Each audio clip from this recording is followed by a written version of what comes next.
with and without health insurance. There's a few people on the team wanted to thank. There's Isabella Higgins, Laura Villa Torres, Mariela Hernandez, Corey Flower, my faculty advisor, and then the DEI advocacy subcommittee team members.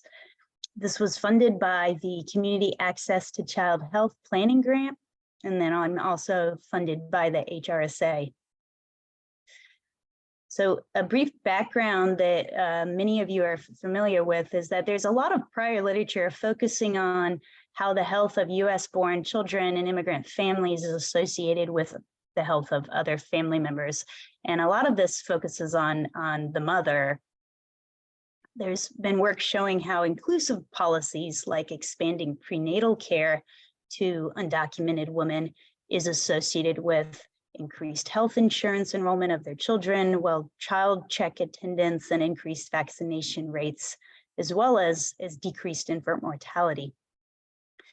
And then there's a lot of studies showing how exclusive policies, particularly around the 2016 presidential election and the 2019 public charge expansion, were associated with negative health outcomes, increased preterm birth, increased adolescent anxiety, and decrease healthcare utilization among undocumented children and adults.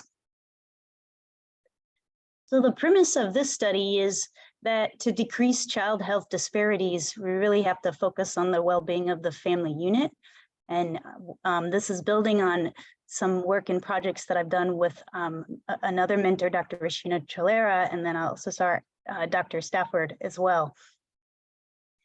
So the first aim is to explore experiences getting healthcare among Latino caregivers who have one child with health insurance and one child without health insurance, and focus in the interviews on improving the current processes and how having one child without health insurance affects the health and well-being of the entire family unit. And the second aim is to explore the experiences from the perspective of community health workers who are helping these families get care for both children with health insurance and without health insurance. So we'll conduct semi-structured interviews with caregivers and community health workers. The caregiver eligibility is really to have one child with health insurance and another without. And it could be one child is their biological child, the other is a niece or nephew, but basically someone who's caring for two children with different insurance statuses.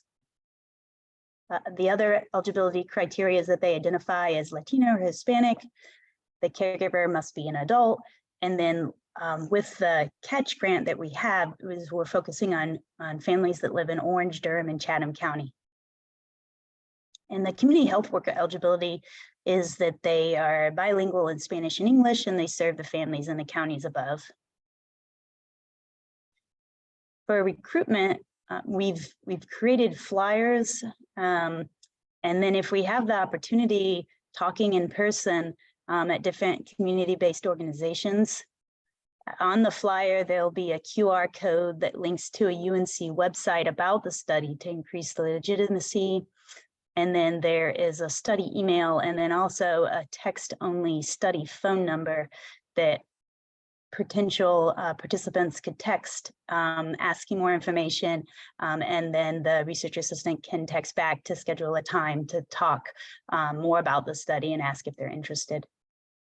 And then we would be putting those flyers around clinics and then also community-based organizations that are willing to, and some newsletters of community-based organizations as well. Then we'll transcribe, translate the interviews, perform directed content analysis into themes, and really want to, besides having like a manuscript of this is the work that we did, disseminating a brief to inform policy. So that's kind of the overview of the study. I really look forward to your all's general thoughts, questions you have to clarify, but then also what aspects of the issue you think are important to touch upon in the interview guide for policymaking. we asked specific questions about experiences getting care for each child and contrasting and comparing those experiences, as well as questions about how it affects the family unit. But things that you all have seen would be really, I think, helpful insight. Things like sharing medicines between children with without insurance, having to go to different clinics, and then the stress associated with this. And then finally, thinking about longer term goals after this, next steps, things that are feasible, things that that if they needed funding could get funding, and then just to hear what you guys are working on in relation to this topic as well. So thank you so much for your feedback.